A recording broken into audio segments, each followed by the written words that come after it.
কুমিল্লার মুরাদনগরের অপকর্মের সঙ্গে আওয়ামী লীগ জড়িত থাকলেও দায় চাপানো হচ্ছে বিএনপির ওপর, এমন মন্তব্য করেছেন বিএনপির সিনিয়র যুগ্ম মহাসচিব রুহুল কবির রিজভী। আর দলটির স্থায়ী কমিটির সদস্য মির্জা আব্বাস অভিযোগ করেন, সংখ্যানুপাতিক পদ্ধতিতে নির্বাচনের দাবি করে দেশের অগ্রগতিকে বাধাগ্রস্ত করার চেষ্টা চলছে। রাজধানীতে আলাদা অনুষ্ঠানে তারা এসব কথা বলেন।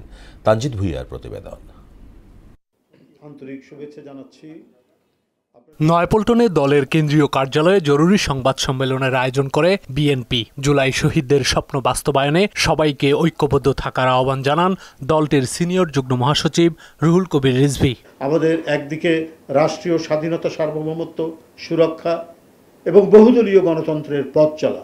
তিনি বলেন, গণতন্ত্রের পক্ষের রাজনৈতিক দলগুলোর মধ্যে বিভেদ সৃষ্টি ও তাদের হেয় করতে পতিত সরকার নানা অপচেষ্টা চালাচ্ছে। মিডিয়াকে কবজায় নিয়ে যেভাবে অপপ্রচার চালিয়েছে, সেই অপপ্রচার এখন তারা গোপনেও তাদের টাকা দিয়ে, তাদের অস্ত্র দিয়ে তারা চালিয়ে যাচ্ছে, যার প্রমাণ হচ্ছে মুরাদনগরে যেটা দেখলাম, যে সেটা করেছে আওয়ামী লীগের একজন নেতা। শেখ হাসিনা পালিয়ে গেছে, কিন্তু দোসররা যে ভিতরে আছে, প্রশাসনে আছে, বিভিন্ন সেক্টরে আছে।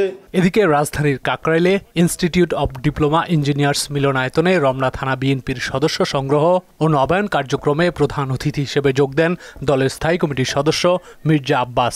নতুন নতুন দাবি সামনে এনে নির্বাচন পেছানোর ষড়যন্ত্র করা হলেও তা সফল হবে না বলে মন্তব্য করেন তিনি। আনুপাতিক সিস্টেমে নির্বাচন না হয় তাহলে এই দেশে কোনো নির্বাচন হবে না। এক একজন একটা দাবি তুলে নির্বাচনকে পিছিয়ে এবং নির্বাচনের অবস্থা সর্বনাশ করে দিয়ে এই জাতির সর্বনাশ করতে যাচ্ছে। এদিকে গুলশানে বিএনপি চেয়ারপারসনের কার্যালয়ে দলের মহাসচিব মির্জা ফখরুল ইসলাম আলমগীরের সঙ্গে সৌজন্য সাক্ষাতে আসেন বাংলাদেশে নিযুক্ত Canadian high commissioner Ajit Singh. বৈঠক শেষে সাংবাদিকদের আমির খসরু বলেন, ধর্ষণের মতো ঘটনার সমাধান না করে রাজনীতিকরণ করে একটা গোষ্ঠী নির্বাচনী বৈতরণী পার হওয়ার উপায় খুঁজছে। সারা দেশ নির্বাচনে নেমে পড়ছে, নির্বাচন কমিশন প্রস্তুতি নিচ্ছে, তৈরি আছে। তো যে বিষয়টা হয় না, এটাকে শুধু শুধু প্রশ্নবিদ্ধ করে তো কোনো লাভ নাই, তাই না? সবাই প্রস্তুতি নিচ্ছে ফেব্রুয়ারির জন্য। তানজিদ ভুইয়া, মোহনা সংবাদ, ঢাকা।